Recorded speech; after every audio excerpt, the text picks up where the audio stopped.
नमस्कार. आज 29 जून 2026 वार आहे सोमवार. लोकसत्ता आणि द हिंदू वृत्तपत्र विश्लेषणमध्ये आपलं स्वागत आहे. पहा, कालच्याही बातम्या आपण द हिंदूमधून कव्हर करणार आहोत. काल 28 जून व आज 29 जून दोन्ही जरी वृत्तपत्र पाहिलात पहा, तरी त्यामध्ये जास्त महत्त्वाच्या बातम्या आलेल्या नाहीत. त्यामुळे मी नक्कीच खुश आहे पहा. ओके, एक 2-3 बातम्या आहेत गरजेच्या, त्या घेऊन आपण थांबणार आहोत. तर चला सुरुवात करूयात. पहिली बातमी, टीईटीचे प्रयोजन काय? अध्यापनात उपयोग नसूनही उच्च जोखमीची परीक्षा, शिक्षकांची नाराजी. पहा, काल टीईटी होणार होती, परंतु टीईटी परीक्षेचा पेपर फुटल्या कारणांनी टीईटी जी आहे ती पुढे ढकलण्यात आली. पण ही जी टीईटी एक्झाम आहे, टीचर इलिजिबिलिटी टेस्ट, या टीचर इलिजिबिलिटी टेस्टचं महत्त्व काय, हा शिक्षकांना प्रश्न पडला आहे. आता पहा, सुप्रीम कोर्टाने निर्णय दिला लास्ट इयरला की जे शिक्षक आहेत, म्हणजे याच्या पूर्वी भरती झालेली किंवा नव्याने भरती होणारे, त्यांना टीईटी पात्र होणं गरजेचंच आहे. मग हे कशामुळे झालेलं आहे पहा, तर आपलं जे शिक्षणाचा कायदा आहे, ओके, राईट टू एज्युकेशनच्या कायद्यामध्येच पहा आपल्याला टीईटीची पात्रतेची तिथे एक अट ठेवण्यात आलेली आहे, बरोबर. मग या कारणानिमित्त पहा टीईटी परीक्षा घेतली जाते. IAS झाल्यानंतर तुम्हाला अप्टिट्यूडची तर गरज आहेच आहे, बरोबर. त्याच्यानंतर पहा, 500 पानांची जर तुमच्यासमोर एखाद्या मंत्र्याने फाईल ठेवली की बाबा या फाईलमध्ये काय दडलेलं आहे मला लवकर वाचून सांग, असं जर म्हटलं तर तुम्हाला लगेच त्याला 1/4 करता येणं गरजेचं आहे. त्यामुळे अगदीच परत आपण आन्सर रायटिंगच्या बॅचकडे जाऊयात. तर पहा, 1 जुलै 2026 पासून आपली नवीन बॅच चालू होत आहे आन्सर रायटिंगबद्दलची. ओके, तर जे विद्यार्थी पहा अगदी धरसोड करतात किंवा त्यांनी एकही पान अद्याप लिहिलेलं नाही, तर GS 1, 2, 3, 4 अशा पद्धतीने संपूर्ण आपण अभ्यास त्यांच्याकडून करून घेणार आहोत व टार्गेट बेस्ड ते अभ्यास असेल. त्यामुळे जे विद्यार्थी इच्छुक आहेत आन्सर रायटिंग कौशल्य विकसित करण्यासाठी किंवा मेन्स रेडी तुम्ही 31 डिसेंबर 2026 पर्यंत जर व्हायचं असेल तर तुम्ही नक्की संपर्क साधू शकता. त्याच्यानंतर वापस जाऊयात आपण. तर पहा, अगदी 500 पानांची जर तुमच्याजवळ फाईल ठेवली व तुम्ही IAS या नात्याने लवकर, म्हणजे त्याचं महत्त्व पण समजायचं आहे पहा, म्हणजे प्रत्येक पानामध्ये काय लिहिलेलं आहे हे वाचायचं पण आहे व अगदी त्यातील जे क्रक्स आहे ना ते आपल्याला मंत्र्याला सांगायचं आहे, बरोबर. मग ह्या वेळेस तुम्हाला काय लागेल पहा, तर ॲप्टिट्यूड तिथं खूप गरजेचं आहे, बरोबर. मग त्यासाठी पहा आपल्या परीक्षेमध्ये CSAT हे पेपर इंट्रोड्यूस केलेलं आहे. हां, त्याच्यामध्ये जे पहा आता अगदीच जे गणितं वगैरे विचारले जातात ते क्लिष्ट आहेत, ते तसं नसू नये. मग ते TET पण तेच झालेलं आहे पहा. TETचं कसं आहे, तर TETचं ते शिक्षकांसाठी काय गरजेचं आहे हे त्यांना प्रश्नचिन्ह समजलेलं आहे. आता UPSC मध्ये CSAT का गरजेचं आहे त्याचं मी उत्तर दिलं तुम्हाला, परंतु TET शिक्षकांसाठी का गरजेचे आहे हे शिक्षकच तिथं सांगू शकत नाहीत. व पहा, जरी आता अगदी शिक्षण हक्क कायद्यामध्ये आता पहा 2009चा कायदा, मग त्याच्यानंतर आता बदल झालेले आहेत ना शिक्षण व्यवस्थेमध्ये, किंवा नवीन एज्युकेशन जर तुम्ही पाहिलं तर आता टेक्सावी किंवा डिजिटल पद्धतीचं शिक्षण आलेलं आहे. मग त्या डिजिटल माध्यमातून आपण शिक्षकांना वगैरे थोडंसं ट्रेन करणं गरजेचं. मग काळानुसार हे कायदे पण बदलणं गरजेचे आहेत, असं इथं बेसिकली लेखकांना म्हणायचं आहे. ओके, हा एक झाला महत्त्वपूर्ण पॉईंट. त्याच्यानंतर पहा, जे TETचं पेपर फुटण्यात आलेलं होतं त्याचे जे धागेदोरे आहेत ते आता दिल्लीपर्यंत आहेत. मग नक्कीच पहा, हा पेपर कुठून कोणाला कशा पद्धतीने प्राप्त झाला याबद्दल प्रश्नचिन्ह नक्कीच आहेत. त्यामुळे पहा, अगदीच आपल्या देशामध्ये कडक कायदा करण्यात आला आहे स्पर्धा परीक्षा संदर्भात. 2024चा तो कायदा आहे की पेपर फुटी वगैरे होऊ नये. परंतु असं जरी झालं तरी पहा, कायद्याचं तिथं सरासर उल्लंघन होत आहे व पेपर फुटीचे प्रकरणं दिवसेंदिवस आपल्याला समोर येत आहेत. मग आता याला कशा पद्धतीने टॅकल करणं गरजेचं आहे याबद्दल जर तुम्हाला प्रश्न वगैरे विचारण्यात आला, तर पहा 2 वर्ष तर झालेत, तर नक्की या संदर्भात पण प्रश्न येऊ शकतो किंवा आपल्या देशामध्ये सध्याला जे पेपर फुटीचे प्रकरणं जास्त वाढत आहेत त्याला तुम्ही कशा दृष्टिकोनातून पाहता, किंवा हे जर पेपर फुटी होऊ नये असं तुम्हाला वाटत असेल ना, तर तुम्ही याबद्दल उपाय काय सुचवता, हे नक्कीच तुम्ही उपाय सुचवण्याचा प्रयत्न करू शकता. ओके, आजच्या आन्सर रायटिंगच्या प्रश्नासंदर्भात म्हणजे अगदी ज्या विद्यार्थ्यांना टार्गेट बेस्ड आहे त्यांना ते टार्गेट बेस्ड देईल. त्याच्यासोबतच पहा, जे विद्यार्थी ट्रायल करणार आहेत त्यांच्यासाठी हे उपाय बेस्ड मी एक प्रश्न बनवून तुम्हाला नक्की टेलिग्रामवरती शेअर करेन. ओके, ही बातमी आय होप समजली असेल. त्याच्यानंतर पुढे चला, मेसीचे गोल सप्तशतक. आता हा जो पॉईंट आहे, आता अगदी सरळ सेवा त्यानंतर कंबाईन परीक्षेला किंवा प्रिलिमला वगैरे हा प्रश्न विचारला जाऊ शकतो. त्यामुळे हा पॉईंट जो आहे तो तुम्ही स्वतःहून वाचून घ्या, म्हणजे यामध्ये एक्सप्लेनेशन करण्यासारखं काही नाही आहे. पण आता मी जर सांगायला गेलं ना तर यामध्ये थोडंसं ते प्रोनाऊन्सिएशन वेगळा होऊ शकत आहे, त्यामुळे मी याला थोडंसं स्किप करत आहे. ओके, कारण मी याला 2-3 वेळेस एडिट केलं, त्यानिमित्ताने तुम्ही ते स्वतःहून वाचून घेऊ शकता. डन. त्याच्यानंतर पुढे चला, पंतप्रधानांचे POP गणेश मूर्ती बंदीचे आवाहन राज्य सरकार पाळणार का? अगदीच पहा, आपल्याकडे मातीच्या गणपती येणं गरजेचे आहेत. POPच्या जर मूर्ती घेतलो आपण तर त्याचे प्रदूषण भरपूर होतं.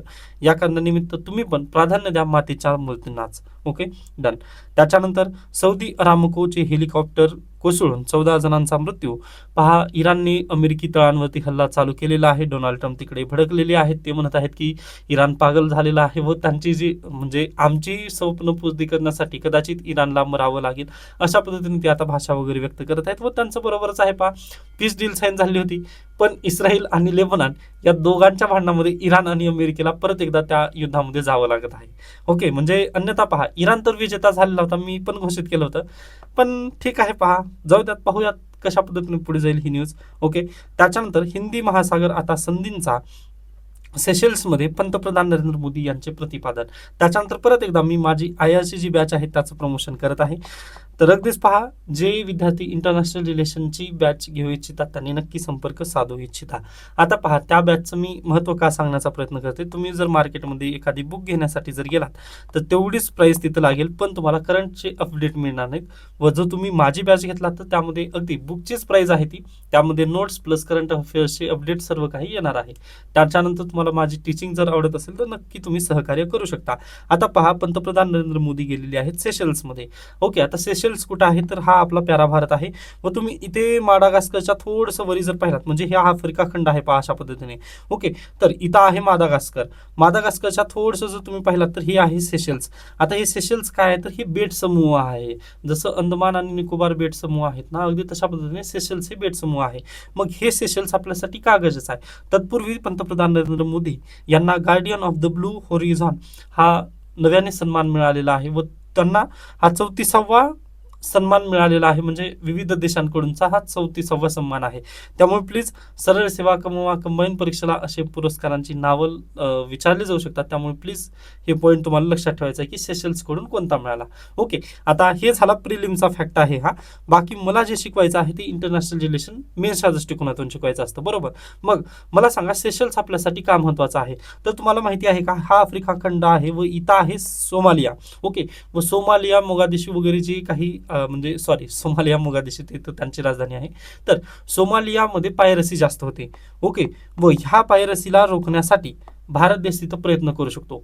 ॲझम्पशन नावाचं बेट आहे, पहा, ॲझम्पशन अशा नावाचं एक बेट आहे. त्या बेटावर पहा, आपण नौदल आणि हवाई दलाचे वाहतूक तळ तिथं निर्माण करत आहोत. व पहा, हे फक्त वाहतूक तळ नसून यामधून तुम्ही ट्रेड पण करणार आहात. ओके, मग अशा पद्धतीने ॲझम्पशन आयलँडवरती भारत देशाचे एक नेव्हल बेस तिथं आपण उभा करणार आहोत किंवा एअर बेस तिथं आपलं ओपन होईल. मग त्यापासून पहा, आपण नक्कीच ट्रेड करण्यासाठी हे आपला सुकर होणार आहे, बरोबर आहे. यासोबतच आपण ह्या देशात जी पायरसी चाललेली आहे, सोमालिया इथे जी पायरसी चालली आहे तिथं पण आपण काउंटर करणार आहोत. त्याच्यानंतर चायना. आता चायनाचं जर उदाहरण द्यायचं म्हटलं व राज्यसेवेना किंवा UPSCने पण लास्ट इयरला प्रश्न विचारला होता मालदीव्स बद्दलचा. तुम्हाला माहिती आहे, मालदीव्समध्ये इलेक्शन झाल्यानंतर जे नव्याने सरकार निवडून आलं होतं ना, ते कोणाच्याकडे गेलं होतं तर ते पहिल्यांदा 8 दिवसामध्ये पहा ते फक्त चायनाला जाऊन भेटत होते, मालदीवचं सरकार. पण पहा, चायनाने त्यांना अगदी अशा पद्धतीने गोळी दिली की त्यांना पण समजलं की बा आपण चायनासोबत लॉंग टर्ममध्ये राहू शकत नाही. मग लगेच मालदीवचे जे राष्ट्राध्यक्ष आहे ना, त्यांना वापस यावं लागलं पहा भारत देशामध्ये व त्यांनी 8 दिवस राहून गेले होते.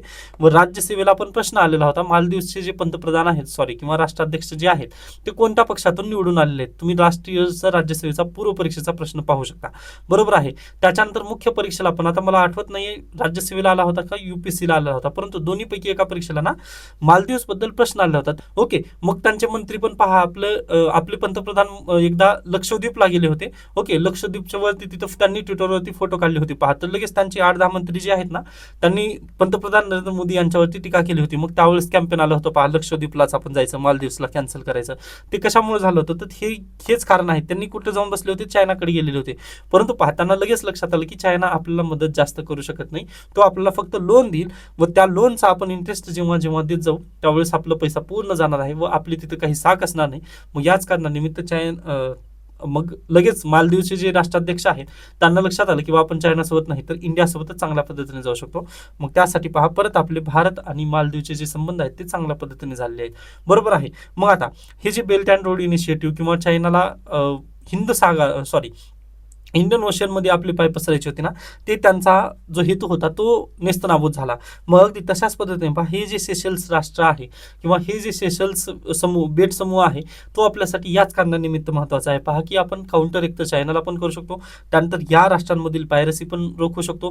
त्याच्यानंतर पहा, इथून कुठून जहाज जर आला, म्हणजे अगदीच आफ्रिकामधून जर एखादा जहाज आला, तर त्या जहाजावरती आपलं पण दबदबा तिथं नक्की असतो किंवा त्यांना आम्ही सुरक्षा प्रोव्हाइड करत आहोत व इंडियन ओशनचे राखणदार आम्ही स्वतः आहोत, असं आपण त्यांना खडसावून सांगू शकतो. मग या संपूर्ण कारणांसाठी पहा, भारत देशाला सेशल्स खूप महत्त्वाचा आहे. बरोबर आहे. मग आपण इथंच थांबलेले आहोत का? तर बिलकुल नाही. पहा, आपण त्यांची सर्वोच्च न्यायालयाची बिल्डिंग, त्यानंतर जे सरकारी हेडक्वार्टर्स आहेत ना, ते सर्व भारत देशाने बांधून दिलेले आहेत सेशल्समध्ये. ओके, त्यामुळे पहा, आपण फक्त तुम्ही एका नजरेने, त्यामुळेच म्हणत आहे इंटरनॅशनल रिलेशनमध्ये जर तुम्ही आलात ना, तर ती पहा, तुम्ही भारत देशाला ज्या पद्धतीने पाहता ना, ते नजरिया तुमचा परिपूर्ण चेंज होईल. व यूपीसीची हीच ब्युटी आहे. पहा, तुमचा नजरिया खूप चेंज करते यूपीसी किंवा एमपीसीचा बदललेला सिलेबस. ओके, म्हणजे तुम्ही ज्या पद्धतीने पूर्वी गोलू बच्चा होतात ना, फक्त फॅक्च्युअल डाटा पाठ करायचं, फॅक्च्युअल डाटा पाठ करायचं, ते आता राहत नाही तुम्ही इथे. ओके, इथे आल्यानंतर प्रत्येक गोष्टीला पाहण्याचा दृष्टिकोन बदलता. आता अगदीच पंतप्रधान नरेंद्र मोदी सेशल्समध्ये गेलेले आहेत, हे लक्षात आल्यानंतर पहा, त्यांनी पार्लिमेंटमध्ये पण स्पीच दिलं त्यांनी. व त्यांनी म्हटले की बाबा, आता ग्लोबल साऊथला धोका आहे. ओके, ग्लोबल साऊथला धोका काय आहे? तर नक्कीच पहा, सध्याला तापमान वाढ होत आहे. तापमान वाढ झाल्यानंतर पहा, ग्लोबल साऊथ म्हटल्यानंतर तुम्हाला लगेच लक्षात आलं असेल, एक कन्सेप्ट होती पहा, G7 कंट्रीजमध्ये गेल्यानंतर अगदी पंतप्रधान नरेंद्र मोदी यांनी काय म्हटलं होतं की आपण ग्लोबल साऊथचं प्रतिनिधित्व करत आहोत. बरोबर आहे. मग ग्लोबल साऊथच्या कंट्रीज कोणत्या कोणत्या होत्या, त्या दिवशीचं तुम्ही लेक्चर आठवा, त्यामध्ये हे सर्व पॉईंट्स मी सांगितलेले आहेत. ओके, त्याच्यानंतर नक्कीच आता ग्लोबल साऊथबद्दल आपण इंटरनॅशनल रिलेशनच्या कोर्समध्ये वगैरे चर्चा करूयात. पण आज घडीला जेवढं महत्त्वाचं होतं ते मी इथं नक्कीच सांगितलेलं आहे तुम्हाला. Okay, done. त्याच्यानंतर पहा, सेशल्सच्या पार्लिमेंटला संबोधित करणारे पहिले पंतप्रधान म्हणून पंतप्रधान नरेंद्र मोदी ठरलेले आहेत. म्हणजे याच्यापूर्वी कोणत्याही प्राईम मिनिस्टरने सेशलच्या पार्लमेंटला संबोधित केलेलं नव्हतं, पण पंतप्रधान नरेंद्र मोदी यांनी केलेलं आहे. त्याच्यानंतर पहा, सेशल्समध्ये जे हेलिकॉप्टर आहेत, त्याच्यानंतर अन्य ज्या काही लष्करी सुविधा आहेत ना, ते कोणी दिलेले आहेत? तर फक्त इंडियाने दिलेले आहेत. हा पण एक पॉईंट अतिशय महत्त्वाचा आहे, तो प्लीज तुम्ही लक्षात ठेवा. डन. त्याच्यानंतर आपण पुढे जाऊयात. व्हीबीजी रामजीमुळे राज्यांवर आर्थिक भार. अगदीच पहा, महाराष्ट्र राज्यावरती पण भरपूर भार येत आहे. आता अगदीच ती जी बातमी आहे ना, ती कालच्या द हिंदूमध्ये चांगल्या पद्धतीने आली होती. व मी हीच बातमी टेलिग्रामवरती पण आपल्याला शेअर केली होती. पहा की 1 जुलै 2026 पासून ही स्कीम नव्याने चालू होत आहे. मग पहा, जे एमजी नरेगा जी स्कीम होती, त्यामध्ये किती दिवसांचा रोजगार होता? 100 दिवसांचा रोजगार होता. बरोबर आहे. व त्यामध्ये राज्य सरकारवरती जास्त भार होतं का? तर बिलकुल नव्हतं. पण आता इथं केंद्र सरकारने किती भार टाकलेला आहे? व्हीबीजी रामजी स्कीममध्ये 40% भार तिथं टाकलेला आहे. बरोबर. व दिवस किती आहेत? 125 दिवस लावलेले आहेत. मग ह्या संपूर्ण कारणांसाठी जर तुम्ही इथं पाहिलात तर पहा, सध्याचं करंट शेअर आहे बिहारचं, तर 4,477 करोड एमजे नरेगासाठी. परंतु ते पुढे किती जाणार आहे? 15,939 करोड. मध्य प्रदेशचं पण तीच कंडिशन आहे. पहा, झारखंडची पण तीच कंडिशन आहे. म्हणजे या आत्ता सध्याला ते 1,800 करोड देतात फक्त, तर आता त्यांना 9,293 करोड द्यावं लागेल. मग हे संपूर्ण जर पाहता तर राज्य सरकारवरती याचा भुजदंड जास्त बसणार आहे. मग मला सांगा, जर राज्य सरकारवरती अशा पद्धतीने जर भुजदंड येत असेल तर राज्य सरकार ह्या स्कीम लागू करण्यासाठी प्रयत्नशील असेल का? तर बिलकुल नाही. पहा, राज्य सरकार म्हणेल की जाऊ द्यात, ही स्कीम जरी नाही केलं तरी काही तेवढं काही फरक पडणार नाही. त्यामुळे अगदीच पहा, ते कागदावरती म्हणतील की बाबा आम्ही व्हीबीजी रामजी स्कीम अगदी चांगल्या पद्धतीने राबवत आहोत, परंतु इम्पॅक्ट कुठे होईल? पहा की केंद्र सरकार पैसे देत नाही व राज्य सरकार स्वतःच्या खिशातून पैसे खर्च करू शकत नाही. या कारणानिमित्त व्हीबीजी रामजी जी स्कीम असणार आहे ती थोडंसं बंद गुलदस्त्यात जाईल. पण आता इथं मी म्हटलं ना की अगदी पहा, कोणतीही योजना ही पूर्णतः असफल होत नाही. हा, 1% तरी नक्की त्याचं सक्सेस रेट असेल, परंतु जेवढ्या पद्धतीने एमजी नरेगा स्कीम सक्सेस झाली होती, तेवढ्या पद्धतीने व्हीबीजी रामजी स्कीम जी आहे ती सक्सेसफुल होऊ शकणार नाही. हा, यामध्ये भरपूर चाम जरी असली तरी पहा, हे पैसा कोणाला खर्च करावा लागणार? राज्य सरकारला. मग राज्य सरकार नक्कीच पहा, दुसऱ्या स्कीमवरती पैसे जास्त खर्च करतील, या स्कीमला थोडंसं ते गुलदस्त्यातच ठेवतील. ओके, त्याच्यानंतर आपण पुढे जाऊयात. ही बातमी आपण पाहिली आहे. नेक्स्ट पहा, सोनम वांगचुक यांचे बेमुदत उपोषण सुरू झालेले आहेत. ओके, त्याच्यानंतर मुख्यमंत्री माझी लाडकी बहीण योजनेवर 2 वर्षात 70,000 कोटी खर्च झालेले आहेत. पहा रुपये. मग नक्कीच पहा, आता त्यामध्ये आणखीन जर पैसे जर म्हटले व्हीबीजी रामजी स्कीमला, तर महाराष्ट्र राज्य सरकार थोडंसं आर्थिक भुजदंडमध्ये आलेलं आहे. हे आपण परवा दिवशीच्या आपण न्यूजपेपरमध्ये हे पाहिलेलीच होती बातमी. ओके, नेक्स्ट पहा, पेपर फुटीत आंतरराज्यीय टोळी, प्रकरणाचे धागेदोरे दिल्लीपर्यंत गेलेले आहेत. मग आताच बोलत असताना मी सांगितलं तेच कारण होतं पहा इथे. ओके, त्याच्यानंतर पुढे चला. नेक्स्ट पहा, हे आपल्यासाठी आर्टिकल एकही महत्वाचा नाही. नक्की बदलले काय? बिहारची गेल्या 3 दशकांतील राजकीय वाटचाल पाहणाऱ्यांस भारत भूषण यांच्या एन्काउंटरने सत्येंद्र दुबे या तरुण अभियंत्याच्या हत्येचे स्मरण होणे स्वाभाविक आहे. पहा, युट्यूबवरती वगैरे यांची स्टोरी तुम्ही पाहिलीच असाल. आता UPSCच्या नजरेतून आपण हे पाहू शकत नाही किंवा अगदी पहा याला रिलेट करू शकणार नाही, म्हणजे खुदा पहाड निकला चुहा अशा पद्धतीने होईल. हा, नक्की ती इथिक्समध्ये मी याबद्दल बोलू शकेल पहा, पण थोडंसं जास्त बालकी खाल निकालणं या पद्धतीने होईल, त्यामुळे मी या बातमीला स्किप करतो आहे. नेक्स्ट पहा, केंद्राच्या विश्वासाला स्थळे, ही पण बातमी मी स्किप करत आहे, म्हणजे राम मंदिर याबद्दल आलेली आहे. नेक्स्ट आहे पहा, MPSC परीक्षा व्यवस्थेतील बदलांचे संभाव्य परिणाम काय? हे UPSC आणि MPSCच्या नजरेतून असा परीक्षेला प्रश्न विचारला जाणार, त्यामुळे या पण बातमीला मी स्किप केलेला. त्याच्यानंतर शेअर मार्केट याबद्दलच्या न्यूज होत्या, स्किप करू शकता. व अशा पद्धतीने आजचं लोकसत्ता इथे संपतं. नेक्स्ट आहे पहा द हिंदू मधील ही बातमी आपण कव्हर केलेली आहे, तरी पण परत एकदा आपण पाहूयात. इथे आपल्यासाठी अन्य दिसत आहे का एखादी बातमी? तर नाही आहेत पहा. ओके, नेक्स्ट पहा ही बातमी, the right to walk derailed by design. Okay, पहा, आपल्या देशात सुप्रीम कोर्टाने म्हटलेलं आहे की तुम्हाला राईट टू वॉक आहे, बरोबर आहे, राईट टू वॉक आहे. आता अगदीच पहा, विद्यार्थ्यांसोबत बोलत असताना एक प्रश्न आलेला होता की सर, आर्टिकल 19 यामध्ये राईट टू वॉक आहे की आर्टिकल 21 यामध्ये राईट टू वॉक आहे? ओके, व परीक्षेला जर विचारलं तर राईट टू वॉक कशात लिहायचं? तर पहा, आर्टिकल 19 काय आहे? तुम्हाला स्वातंत्र्याचा अधिकार आहे, पण अभिव्यक्त स्वातंत्र्य, त्याच्यानंतर संचारचं स्वातंत्र्य आहे. ओके, तुम्हाला कुठेही फिरण्यासाठी वगैरे तशा पद्धतीचं स्वातंत्र्य दिलेलं आहे, बरोबर. मग आता यामध्ये पण अगदीच तुम्ही म्हणू शकता आर्टिकल 19 मध्ये पण आपला मुक्त संचार स्वातंत्र्य जे आहे यामध्ये पण तुम्ही राईट टू वॉक हे टाकण्यात आलेलं आहे. परंतु खास करून ते सगळ्यात जास्त कुठे टाकण्यात आलेलं आहे? आर्टिकल 21 मध्ये टाकण्यात आलेलं आहे. व सुप्रीम कोर्ट ज्या वेळेस जजमेंट देतं पहा, त्यावेळेस त्यांनी जास्त करून आर्टिकल 21 ला जास्त किंमत देतात. आता आर्टिकल 21 ला जास्त किंमत का देतात पहा, तर ते खूप मोठे इलॅबोरेटिव्ह आहे अशा पद्धतीने आहे पहा. किंवा अम्ब्रेला ऍक्ट आहे, म्हणजे हे अशा पद्धतीने छत्री आहे पहा. ओके, ही छत्रीमध्ये अगदी हे आहे आर्टिकल 21 व त्याच्या खाली येतं आर्टिकल 19. कारण जीवन जगत असताना तुम्हाला चालणं ही तुमचा अधिकार आहे ना. ओके, म्हणजे अगदी संचार तर कसं पण होऊ शकतं ना, तुम्ही झोपून पण फिरू शकता, तसं काही नाही आहे की तुम्हाला संचार करण्यासाठी फक्त चालावंच लागतं, बरोबर आहे. संचारचं स्वातंत्र्य देण्यात आलं आर्टिकल 19 मध्ये. परंतु आर्टिकल 21 काय म्हणतं की अगदी चांगल्या पद्धतीने बेस्ट क्वालिटीचं जीवन जगायचं आहे. आता पहा, right to quality air. Okay, म्हणजे तुम्हाला चांगली एअर मिळणं हा अधिकार आहे. आता नक्कीच पहा, तुम्ही काय म्हणाल की मला फिरण्यासाठी चांगली हवा लागणार आहे, बरोबर आहे, ते मी मान्य करतो, आर्टिकल 19 मध्ये ते येतं. परंतु प्रॉब्लेम कुठं आहे? तर अगदी चांगलं जीवन जगण्यासाठी तुम्हाला चांगली हवा लागते. ओके, मग त्यासाठीच पहा आर्टिकल 21 तिथं महत्त्वाचा पॉईंट राहतो. मग अगदी या आर्टिकलमध्ये पण त्यांनी तेच दिलं जे आपण लोकसत्तामध्ये याच्या पूर्वी डिस्कस केलं होतं. त्यामुळे परत एकदा या आर्टिकलला वगैरे तुम्ही जास्त हे करत बसू नका की वाचायचं वगैरे, तसं काही नाही. हा, आता जे विद्यार्थी पहा 1/4 करणार आहेत त्यांच्यासाठी हा आर्टिकल नक्की तुम्ही वाचू शकता व त्यानंतर याला कन्साइज करण्याचा नक्की प्रयत्न करू शकता. ओके, हे तेवढं तुम्ही नक्की करू शकता. त्याच्यानंतर पहा, एकही बातमी कामाची नाहीये, म्हणजे हे कालचा न्यूजपेपर आहे तरी देखील. नेक्स्ट पहा, एक आर्टिकल किंवा एक न्यूज आलेली आहे. हा, fake patents are poisoning India's race for academic excellence. पहा, आपल्या देशामध्ये तुम्हाला माहिती आहे याच्या पूर्वीपासूनच आरोप लागतात की इंडियामध्ये रिसर्च होत नाही. ओके, व इंडियाचे जे रिसर्च पेपर असतात ना ते चोरून आणलेले असतात किंवा अगदीच पहा ते कॉपीराईट जास्त मटेरियल असतं, असे आरोप लागले जातात. आता नव्याने एक आरोप लागला जात आहे पहा, की जे इंडियन युनिव्हर्सिटीज आहेत किंवा इंडियन कॉलेजेस जे आहेत ना ते UK कडून पेटंट विकत घेतात. ओके, व ते पण फेक पेटंट विकत घेतात. म्हणजे पहा, युनायटेड किंगडम म्हणजे ब्रिटनमध्ये एखादी पेटंट रजिस्टर झालेलं असतं. ओके, व ते पेटंट डायरेक्टली त्याचं जे सर्टिफिकेट आहे ना ते इंडियाला ते विकतात. मग आता अगदी ते UK मध्ये जे पेटंट रजिस्टर झालेलं आहे ना ते कशाचं आहे किंवा कशा संदर्भात आहे हे कोणालाही माहिती नसतं. फक्त त्याचं जे सर्टिफिकेट असतं ना ते भारतीय युनिव्हर्सिटी किंवा भारतीय कॉलेजेसमध्ये ते विकलं जातं. व भारत देशामध्ये ते विकण्याचं प्रमाण का जास्त आहे? तर नक्कीच पहा, आपल्या देशामध्ये ना रँकिंगला खूप महत्त्व आहे. जसं तुम्ही गलगोटिया युनिव्हर्सिटी पाहिला असाल. ओके, ते शिक्षण काय आहे त्याबद्दल कोणाला विचारलं वगैरे तिथं हे नाही, परंतु नॅकचं ग्रेड असणं ना ते खूप भारी समजलं जातं. अगदी त्याच गोष्टींसाठी पहा आपल्या देशामध्ये जे फेक पेटंट आहेत UK मधून किंवा अन्य राष्ट्रांमधून विकत जास्त घेतले जात आहेत व ते पेटेंट कोणीही व्हेरीफाय करत नाहीये, त्याच कारणाने पहा त्यांना फेक पेटेंट म्हटलं गेलेलं आहे. व अगदी अशा पेटेंटमुळं भारत देशामधील जे शाळा कॉलेजेस आहेत ना, त्यांची रँकिंग तर वाढत आहे, परंतु रिसर्च क्षेत्रामध्ये वाढ होत नाही आहे, असा आरोप यांनी केलेला आहे. आय होप ही बातमी तुम्हाला समजली असेल.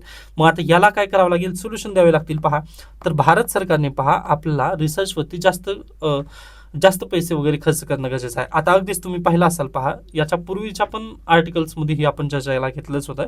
रिसर्चवरती आज घडीला भारत सरकार फक्त 0.2% एवढं पैसा खर्च करतं GDPच्या, बरोबर. व दुसरे देश जर तुम्ही पाहिला तर जवळपास 20% गेलेले आहेत. सॉरी, 20 देशांचा जर तुम्ही ॲव्हरेज पाहिला तर ते 2% गेलेले आहेत, पण भारत देश तिथपर्यंत गेलेलाच नाही आणखीन. मग तेव्हा काय करावं लागेल, पहा, तर आपल्याला फंडिंग द्यावी लागेल. त्यानंतर जे युनिव्हर्सिटीज आहेत ना, त्यांनी रिसर्चला प्रोत्साहन करावं लागेल. पहा, ओके. त्याच्यानंतर जे कॉपीराइट मटेरियल आहे ना, आता अगदी आज घडीला आपण पहा जे PhD वगैरे करणार आहेत किंवा रिसर्च करणार आहेत त्यांचं मटेरियल तिथं तपासलं जातं. ओके, जर कॉपीराइट मटेरियल जर असेल तर त्यांच्यावरती नक्कीच कारवाई केली जाते. मग अगदी जी कारवाई ना ती आणखीन कडक करण्यात यावी, यासाठी आपण प्रयत्न करणं गरजेचं आहे. अन्यथा पहा भारत देशाला अगदीच या सर्व गोष्टींमुळे नुकसानच होत राहील. ओके, आय होप ही पण बातमी अगदी तुम्हाला चांगल्या पद्धतीने समजली असेल. ओके, त्याच्यानंतर पुढे चला. आता पहा, विच डॉक्युमेंट प्रूव्ज इंडियन सिटीजनशिप, हा प्रश्नचिन्ह दिला आहे, पण या आर्टिकलमध्ये काहीच दिलेलं नाहीये की कोणतं डॉक्युमेंट असल्यानंतर तुम्हाला सिटीजनशिप मान्य असेल. ओके, मी हा आर्टिकल पूर्ण वाचलेला आहे. मग लोकसत्ता परवा दिवशीचा तुम्ही आठवू शकता, त्यामध्ये जी चर्चा केली होती मी की आधारचं कशा पद्धतीने अपग्रेडेशन झालं किंवा आधार कार्ड कशा पद्धतीने आपल्या देशात आलं, तेच इथं पण त्यांनी परत चर्चा केली आहे. पण उत्तर त्यांनी पण दिलं नाहीये, पहा, की खरंच सिटीजनशिपसाठी कोणतं डॉक्युमेंट यूज करावं. आता त्यांचं म्हणणं काय आहे, पहा, परराष्ट्र मंत्रालयाने हे का यूज केलं नाही किंवा पासपोर्टला त्यांनी इंडियन सिटीजनशिप का नाकारलेलं आहे.